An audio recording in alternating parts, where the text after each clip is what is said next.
Hi, everybody. My name is Rachel Jessup. As Tony said, I am the owner of Erie Ghost Walks, and I joined Gannon University as a member of the staff in June of this year. And coming down here on West 6th Street to my office with all of these amazingly haunted buildings, I was sure all around, I've decided to delve into the history and share it with you today.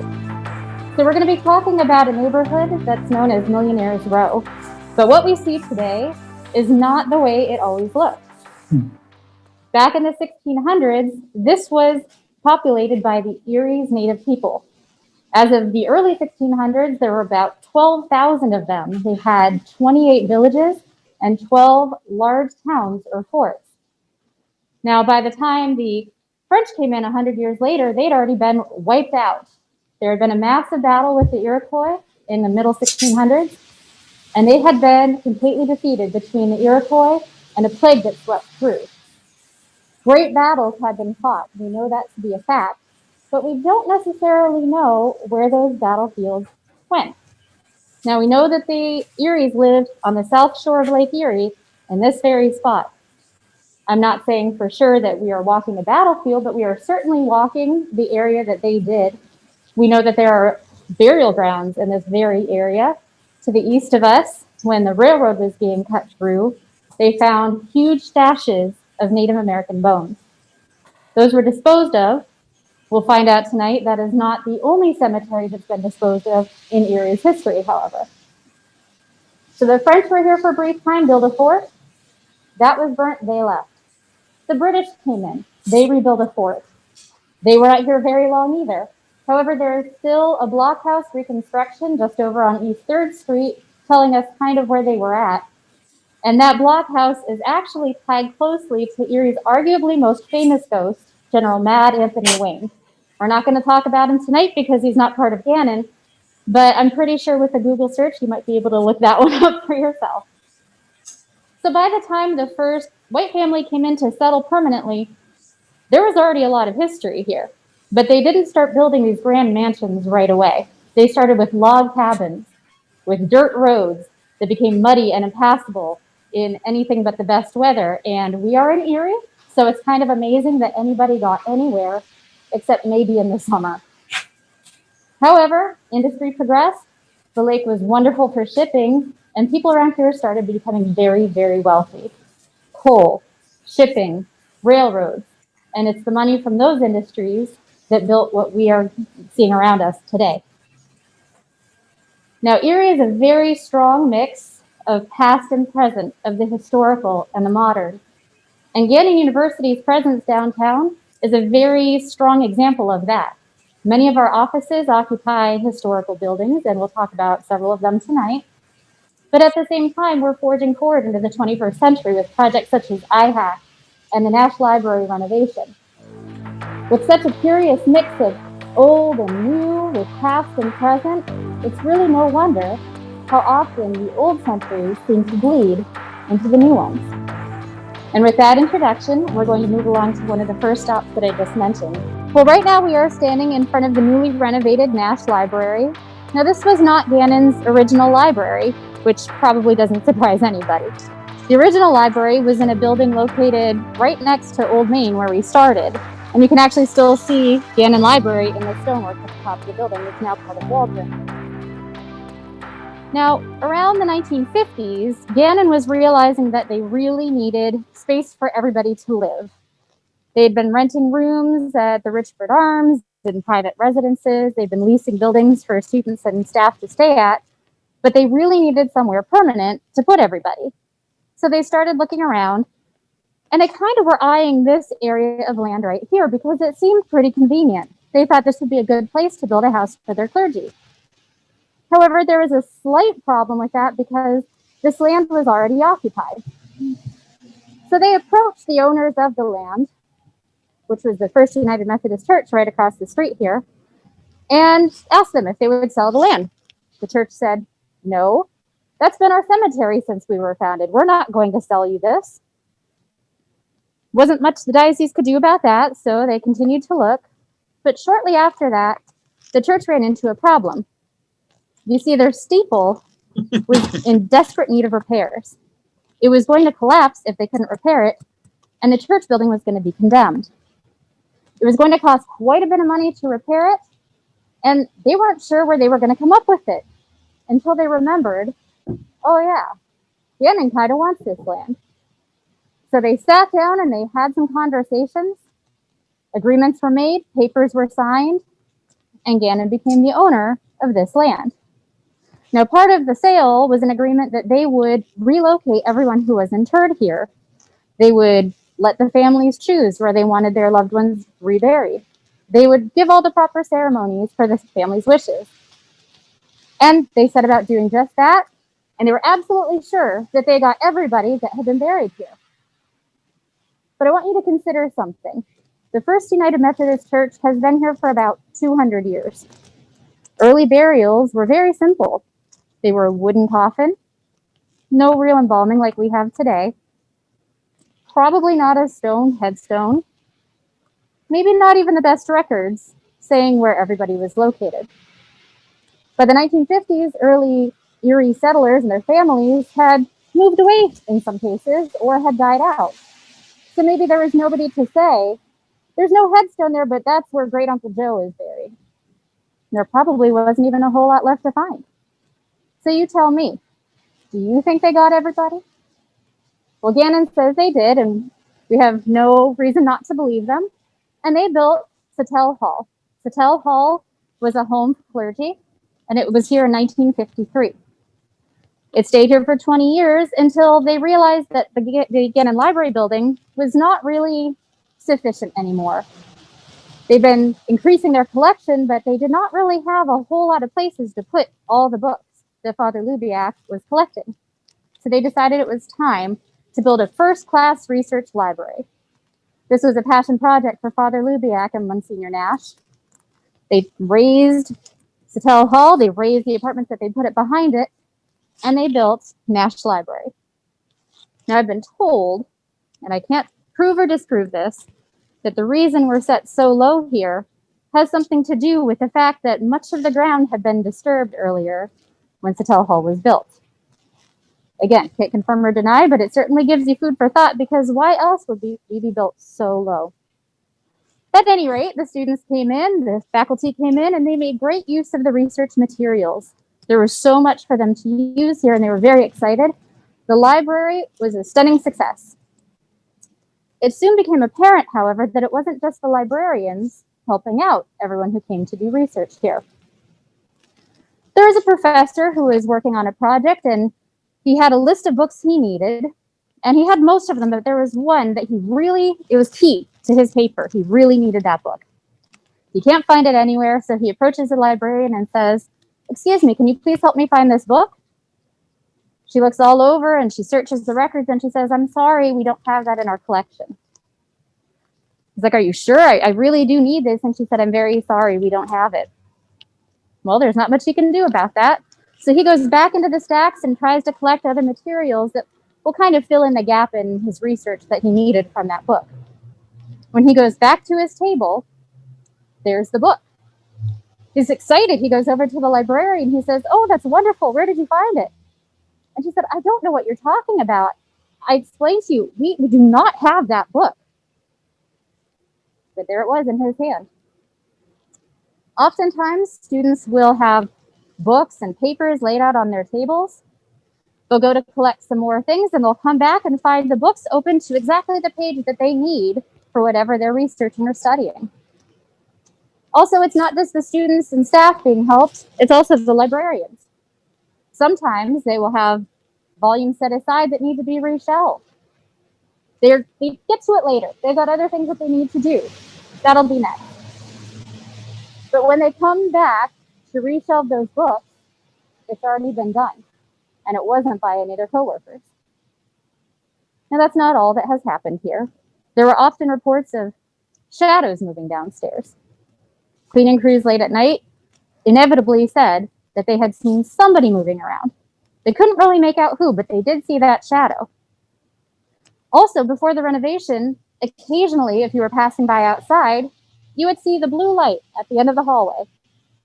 It was kind of interesting. It looked like maybe it was a fish tank or something like that. And I've seen this one for myself. However, when you go downstairs and try to check out the aquarium that you saw from outside, not only was there no aquarium and no blue light, there was no hallway. Now, we don't know. Is it Father Nash, Father Lubiak that are helping all these students out? Perhaps it was previous residents of Socialites Hall, or maybe previous residents before that who are helping everyone out. Now, I have been told that since the renovation, things have quieted down here. Perhaps whoever was helping out before has thought that, there's all this modern technology, maybe this can help the students out now. Or maybe they're just waiting for that person that needs that one book that is definitely not in the library's collection. Is everybody ready for another one? Yes. Hope so, because right now we are standing in front of the Shakespeare Theater. Now, upon the completion of this building in 1922, John Elmer Reed, a descendant of the original family of Erie, called this a fine temple. Now, he wasn't talking about Shakespeare Theater for Gannon University. He was talking about the First Church of Christ Scientist. When the building was constructed in 1922, that was a very prominent congregation in Erie. They were very respected. They were involved with all kinds of things around the Erie area. So it stood to reason that they would build a structure for themselves as grand as this. Now, fast forward about 40 years, and Gannon University, Gannon College at the time, is undergoing an expansion. New buildings are being acquired, programs are being expanded, and amenities are being added for the students all the time. One of these additions was the Gannon Theater. Now, the original Gannon Theater is now part of Waldron, but when it was acquired, it was constructed in 1929 as the Erie Community Playhouse. From there, it became the Erie Civic Theater, and from there, it became the Gannon Theater and Shakespeare Theater. Now, Shakespeare Theater had a custodian named George. He was very dedicated to his job. He loved working in the theater. He loved the shows and the productions. He loved helping. He loved being around the students and seeing all of the wonderful things that they put on. One of his favorites was Hamlet. He kept that building in tip-top shape and loved it more than pretty much anything in his life. Rumor has it, he worked up there until the day he died, which may or may not have been in the building. I haven't been able to confirm or deny that yet, but from what I understand, I think if it's true, George would be just fine with that. But even if he didn't spend his last living moments there, he's decided to spend all of the moments after his life there. Oftentimes, people will hear doors opening and closing. Props will move. They'll smell cigar smoke wafted around them. In the 1980s, there was a student who was upstairs looking for a costume for the current production. They couldn't seem to find it, and they were looking all around the attic.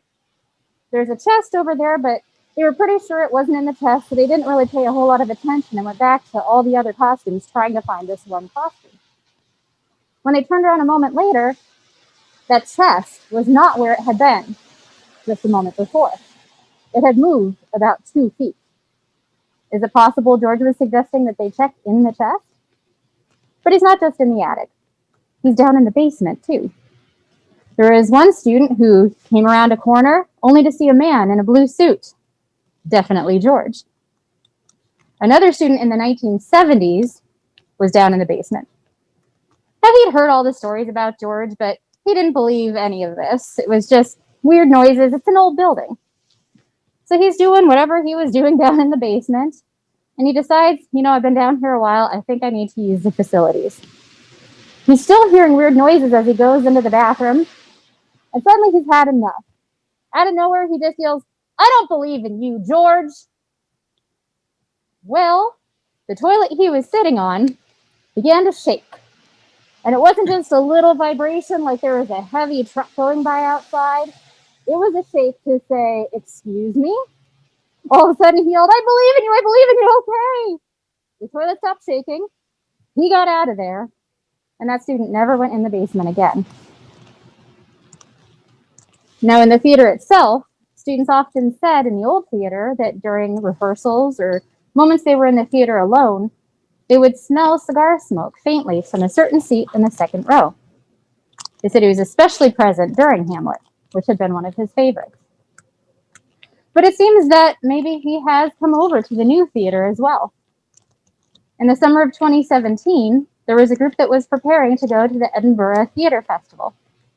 One of the students realized he'd left boots that he really needed in the theater, and they're leaving early the next morning, so he can't really wait very long before he goes and collects these. So, like any sane person would do, he comes here at 3 o'clock in the morning all by himself. He enters the building. He's heard the stories about George. He's got a different opinion on it than maybe the kid in the basement in the 70s. And he's walking down the hallway, hearing faint noises, seeing clothes hangers going back and forth, rattling a little bit despite the lack of a breeze. So he says, "Hi, George." He goes into the room where he left his boots, when all of a sudden, a strong gust of wind hits him with the smell of cigar smoke wafting around. He looks around, doesn't see anything, goes to get his boots, and that's when someone breathes over his shoulder. He whirls around. There's nobody there that he can see.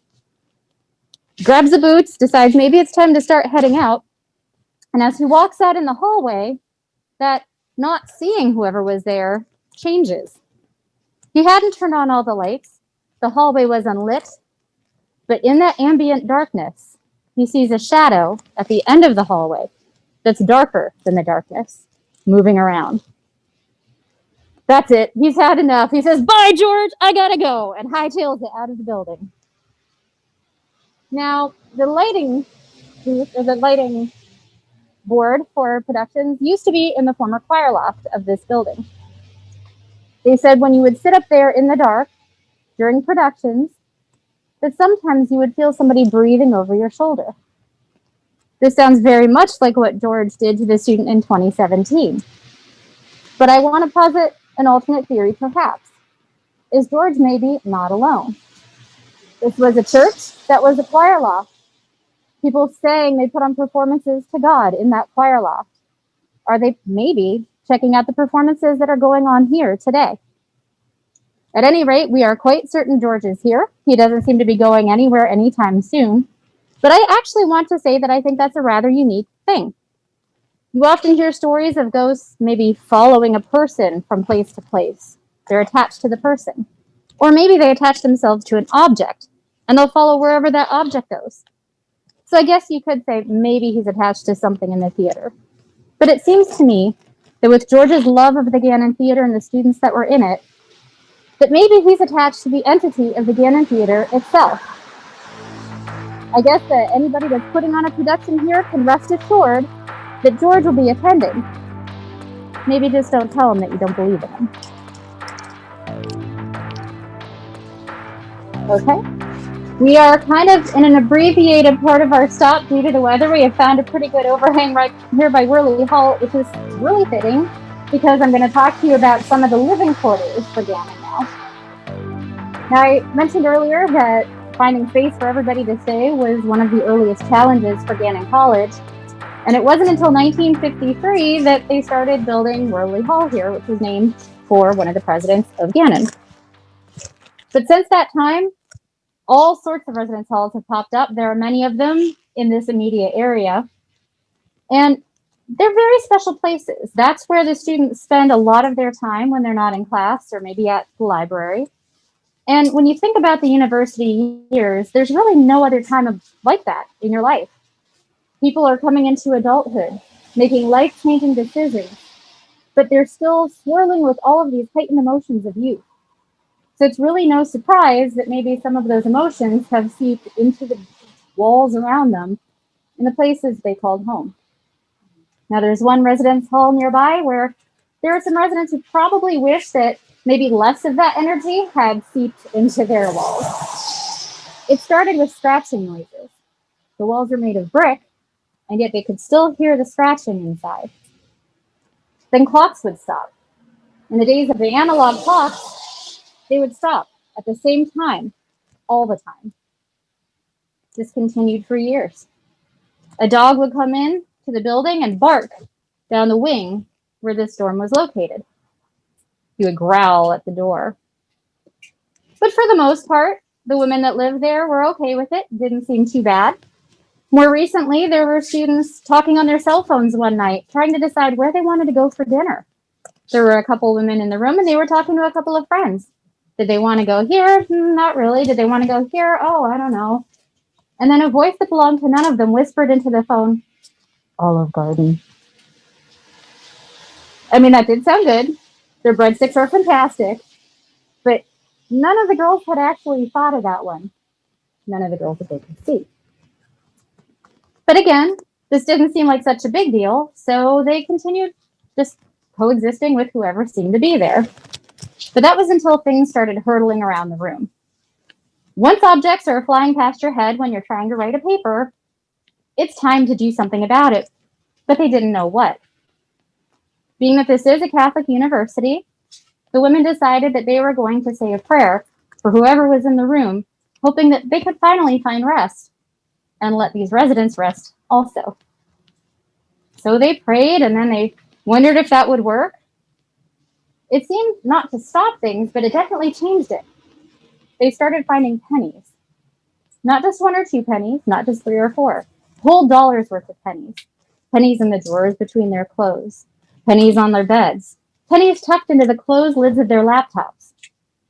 Now this was really bizarre, so not knowing what else to do, they decided to give prayer one more shot, and they prayed for whoever was there.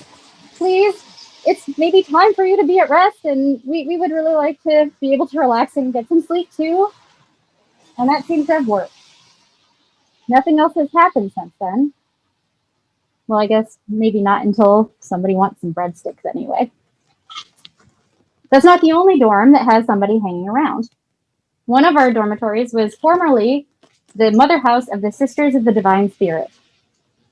We're going to talk about a young couple named Tom and Maria. Tom and Maria attended separate Erie Catholic high schools, and they met at a mixer. At first, they started out as friends, but by sophomore year, they were dating exclusively, and by senior year, they knew that they wanted to get married and spend their lives together. Both of them wanted to be teachers, and so they planned the most simple and beautiful dream. They would go to college, get their degrees, get married, and hopefully find a school where they could teach together. That was their dream. They had it all planned out. They even decided to attend separate colleges so that they could focus on their studies and not get too distracted by dating, but they did still meet up on weekends. They made it through to their senior year, and then Tom got a letter in the mail. It was 1969, and the President of the United States was informing him that his presence was required in the United States Army. Despite Tom very much not wanting to go, he was sent to basic training and then Vietnam. 7 months into a 13-month tour of duty, his parents got the letter that every family feared. Your son Tom is missing in action and presumed dead. The family was devastated. Maria was devastated. She had planned her whole life about how she and Tom would get married and have this whole teaching career together, retire together, spend their whole lives together. And now he was gone. She was lost. She didn't know what to do. Being a very devout Catholic, she decided to pray and meet with her priest. And finally, after several months of reflection, she found herself at the doorway of the Sisters of the Divine Spirit. When she met with the Mother Superior, she explained her situation and said, I think that I really want to join your order. I want to be a teacher, and I want to be a sister. You see, the Sisters of the Divine Spirit were a teaching order. Their whole day revolved around getting up at 6 o'clock in the morning, having breakfast, attending Mass, going to the schools that they taught at. Then they would return after school, they would have dinner, they would prepare for the next day, grading papers, doing lesson plans. They would pray the rosary in the chapel at 6 o'clock p.m., and then they would go to bed. Well, Mother Superior thought about this, and she felt that Maria maybe wasn't in the best frame of mind to make such an important decision just now. But she also sensed Maria's sincerity. So she proposed that Maria move in with the sisters. She could see what their life was like. She could finish her degree at Gannon just up the street. And then when she obtained her teaching certificate, she could maybe speak to the Mother Superior again and see if she still felt that she wanted to join. Maria agreed, and that's exactly what she did. The sisters loved having her at the mother house. She was joyous, she was respectful, and just generally lovely to be around. And when she had her teaching certificate in her hand, she came to Mother Superior and said, I still want to join your order. So Maria took her vows and became Sister Maria. One evening, the sisters were in the chapel. They were praying their 6 p.m. rosary when the doorbell rang. A young novitiate answered the door, and she sees a tall young man standing there in full army dress uniform. He says, hello, my name is Tom. I understand my fiancé is here. Not knowing what to do, the young novitiate ran and got Mother Superior. Mother Superior knew exactly who he was, and she talked to him for a little while. She said, I need you to understand that Maria can't marry you now. She's taken her vows. You can't ask her to come with you and marry you. Tom was also very Catholic, and he said, no, I understand. He said, I'm not here to try to get her to leave. I just want her to know that I'm alive and well. Mother Superior decided that this was probably a good idea, so she asked Tom to follow her over to the chapel. She walked into the chapel, asking him to wait at the door, and went up to where Maria was standing. She put her hand on Maria's shoulder, and Maria turned around to see what she wanted and spotted Tom in the doorway. It was such a shock to her that she fainted. As she fell, she hit her head at just the wrong angle on the pew in front of her and had passed away before she hit the floor. Now, after Gannon moved in, students and staff would talk about hearing faint voices in the direction of the chapel around 6 o'clock p.m. They weren't quite sure what it sounded like, but it sounded as though a rosary was being prayed. And oftentimes people passing by would see a blue orb floating above the very spot where Maria fell. This orb has also been spotted from the outside through the stained glass windows in the back of the chapel. Now, this story came directly to the Erie Ghost Walks.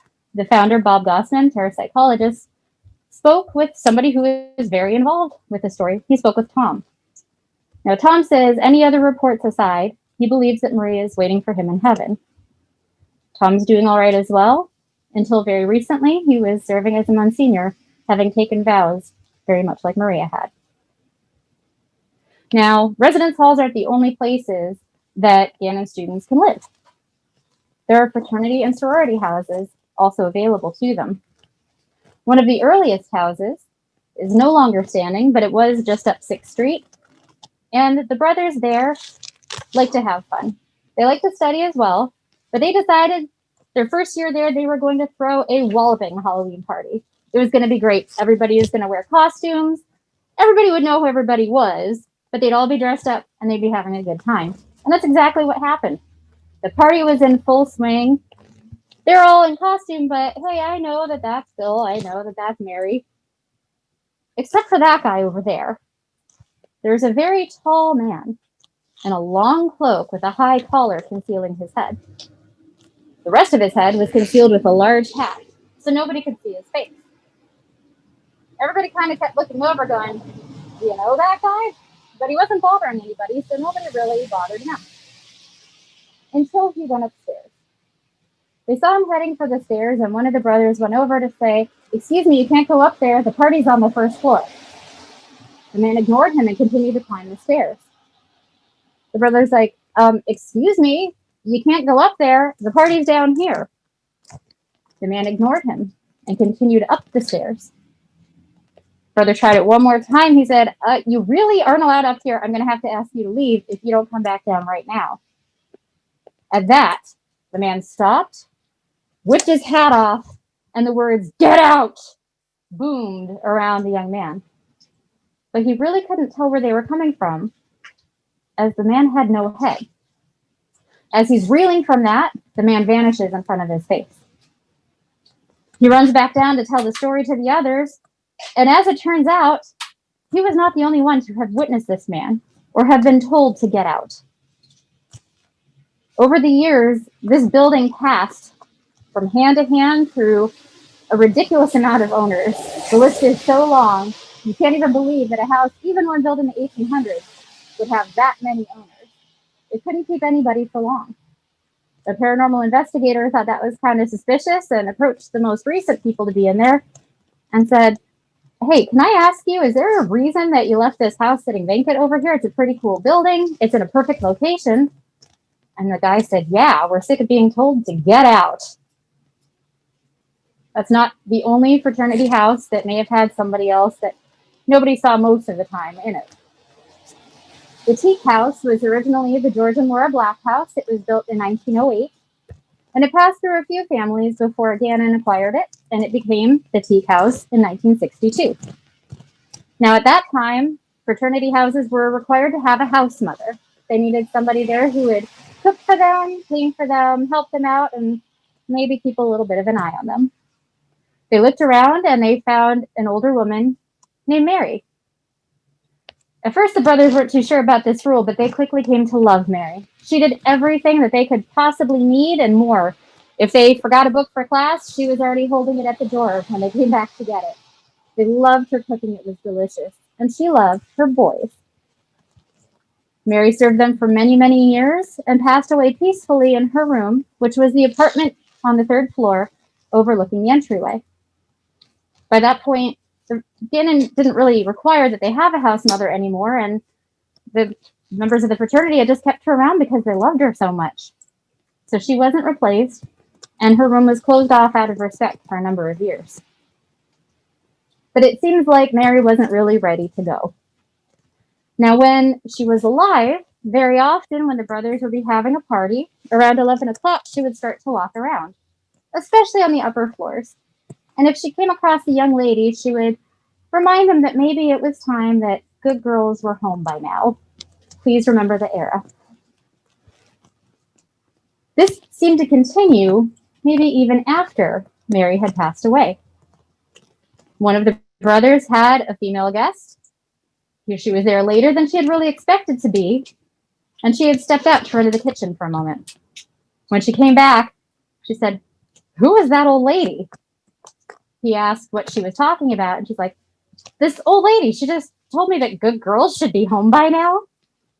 So it seems like Mary was continuing to try to look after not only her boys, but also their guests. Now, there are a lot of tunnels that run under this section of Erie. They go toward the lake for the most part. Some of them date back to pre-Civil War times. Some of them date to Prohibition times. And the lake's vicinity to the neighborhood and Canada on the other side has a lot to do with that for both those periods of time. One such tunnel did run beneath the Teak House to AGD on 4th and Peach. It's closed up now, and here's why. The sisters of AGD loved their house. It was very nice, and there was not a whole lot happened there that they didn't want to happen there until the day that a car chase occurred. An inebriated driver, a terrified passenger, and cops coming up behind them. This ended in a crash in front of the house. The passenger did not survive the crash, but the guy driving ran into the unlocked front door. The police were hot on his heels, but some of them knew about the tunnel and ran around to Teak. Now, the plan was they would enter the tunnels from 6th Street, and then the police that had followed him into the AGD house would chase him down into the tunnels from 4th Street, and they would catch him in the middle. They didn't. No one really knows how, but he eluded their grasp. As part of this incident, the tunnels were blocked off, but it seems that the female passenger decided to hang around. Whenever a gentleman would be visiting the building, if he was going upstairs, without fail, he would trip on the 3rd step from the top.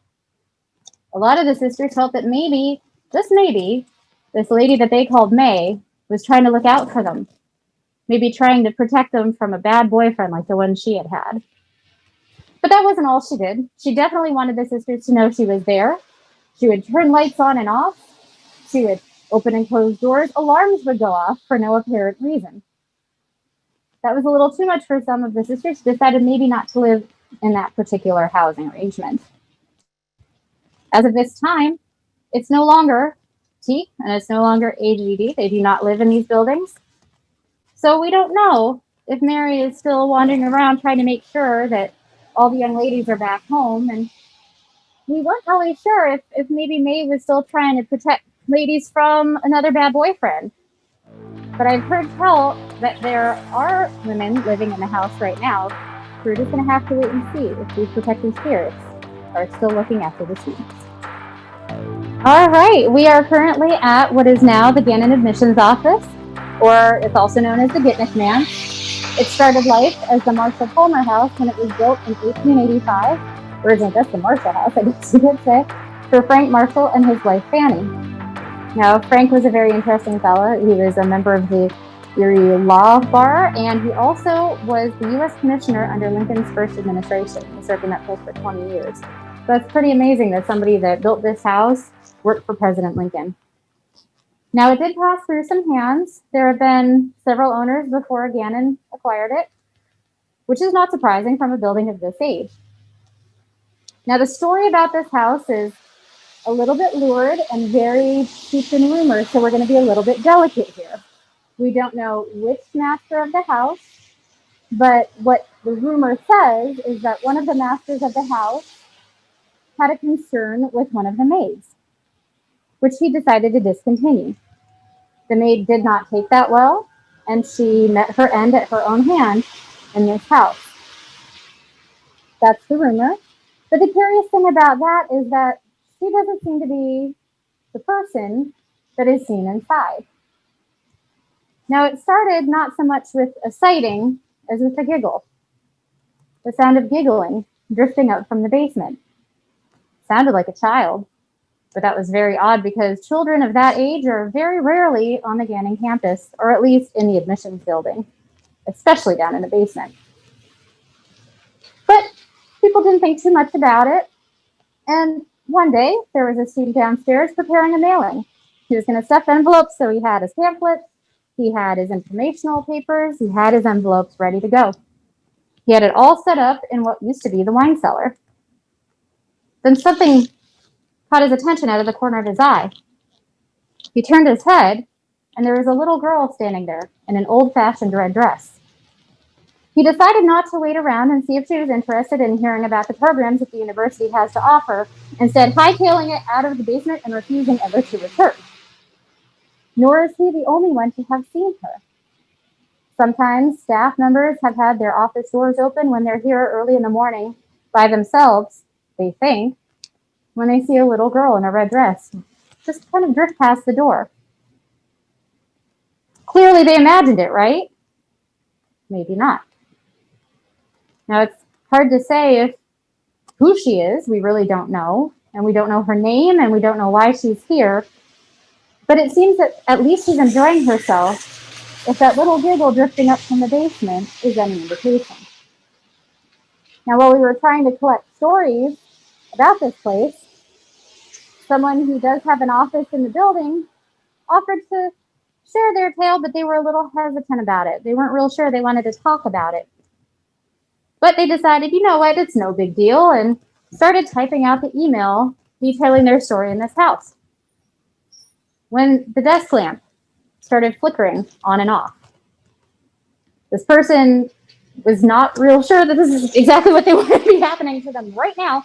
So they grabbed their phone, recorded it, deleted their email, and decided it was time to go home, and they will not be sharing any other stories with us about the Gitnick Man.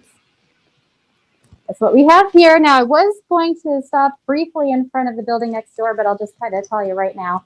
I really wanted to include the cashier's office on this tour, Courthouse Commons, because that's where I work. I wanted to say that this grand old mansion built for the Matthew Taylor family in about 1890, the only Romanesque architecture in this particular neighborhood that served the Red Cross as their offices for 40 years. Surely, with that much history, being right next door to the Erie County Courthouse, where they still have the location of the original Erie Gallows within the walls there, they are there. It's right next door. There have got to be stories here. So I've asked around. I was wrong. Everybody keeps telling me how quiet the building is. Nothing ever moves. You don't ever hear footsteps. There is one weird door in the basement offices. I was just shown that today, about 3 hours ago. And as of right now, I have no idea what it's about.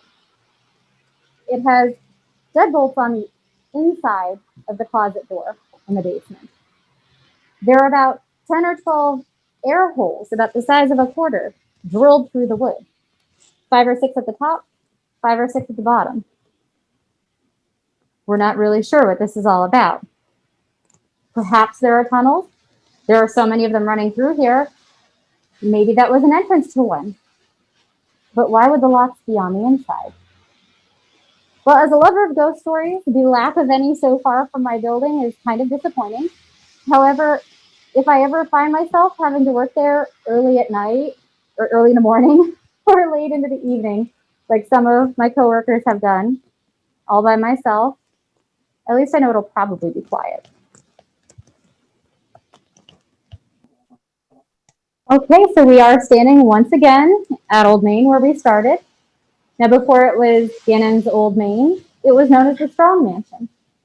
It was built in 1893 by William Lawrence Scott for his daughter, Annie Wainwright Scott, upon her marriage.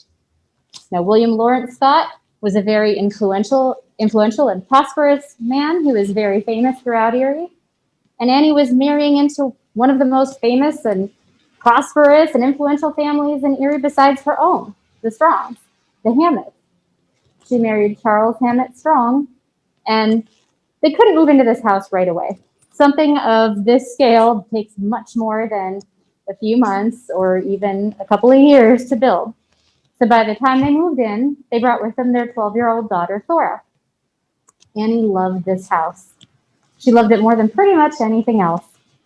She threw lavish parties. She entertained the most influential movers and shakers of the time. She had 3 seated presidents come through these doors: Roosevelt, Cleveland, and Taft. And there is a rumor that President Taft may have gotten stuck in a bathtub on the 3rd floor, which Charles and Taft's secretary had to help him out of. The male secretary may have been the one to witness it and perhaps spread that rumor. Now, while that could have ruined any other hostess of the time, it didn't ruin Annie at all. She continued to throw her lavish parties, and she was even called by Fortune magazine Erie's social dictator. Now, when this house was built, it was the grandest mansion in the city of Erie. It was grander than the previously grandest mansion in the city of Erie, which is right across the street, now known as the Erie Club, originally the Reed Mansion. Now, it's a good thing that Annie loved this house so much and spent so much time here because family life didn't go so well. She occupied one wing, Charles occupied another, and Thora lived up on the 3rd floor. This arrangement worked for a while, but eventually even that wasn't enough space, and Charles moved into his private estate on the lakefront. Thora, when she came of age, got married to a gentleman from New York City, said, "See ya," moved to New York, and never set foot in Erie again. But Annie had her house, and she loved it. It did sit vacant for a little bit following Annie's death. Thora had no desire to move back to Erie when she inherited, and it wasn't until she passed away and her daughter, also named Thora, inherited, that somebody did something with the mansion. In 1941, Thora sold it to Bishop Gannon, who turned it into administrative offices for the very new Gannon College. But even though all the proper papers were signed and legally ownership did pass from one person to the other, Annie doesn't seem very eager to cede ownership of the house that she loved so much anytime soon. Now, the reason the Erie Walk started over a decade ago was because a former employee who had spent many late evenings in this building approached the founder, Captain Bob Gossman. He said, "Do you know anything about Old Main over here?" And Captain Bob said, "No, not really. Why?" He said, "All right, people are going to think I'm nuts, but doors open and close all the time when I'm the only one in the building. I hear footsteps going up and down the stairs all the time when I'm the only one in the building." He said, "I even check. I have security come out. Nobody's here except for me that they could see." But that changed too. Eventually, he would start to catch glimpses of a woman in a long, flowing white gown coming down the stairs, drifting across the foyer. He tried to maybe not work so many late evenings all by himself after that. Nor is he the only one to have seen things like this. There was an employee who was locking up one night, chatting with their niece as they did. They were turned this way, facing inward. You can see the view behind me. And all of a sudden, the niece said, "Did you see that?" And the employee had.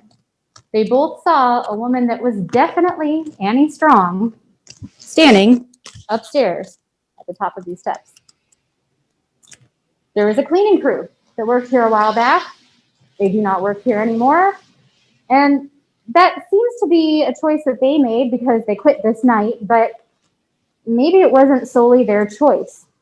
They said that a woman in a white gown came up and started screaming at them until they left. Maybe they weren't cleaning to Annie's liking. There was even a security guard who was chased out of here by a woman in a long, flowing white gown one night. He refused to ever set foot in this building at night again. Annie seems that she is very protective of this building. She likes to look over it, but she loved to entertain. She loved to have people in her home. Many employees of the university who have offices in this building speak of a presence. They can sense it coming into the room. They feel like maybe it's peeking over their shoulder, but nothing else necessarily happens. So maybe Annie is satisfied that people are still enjoying her home as long as they clean it properly.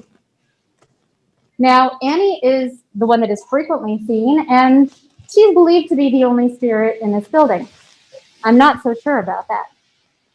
I've been hearing reports of things being moved, doors being slammed, the sound of stomping feet, all on the upper floors.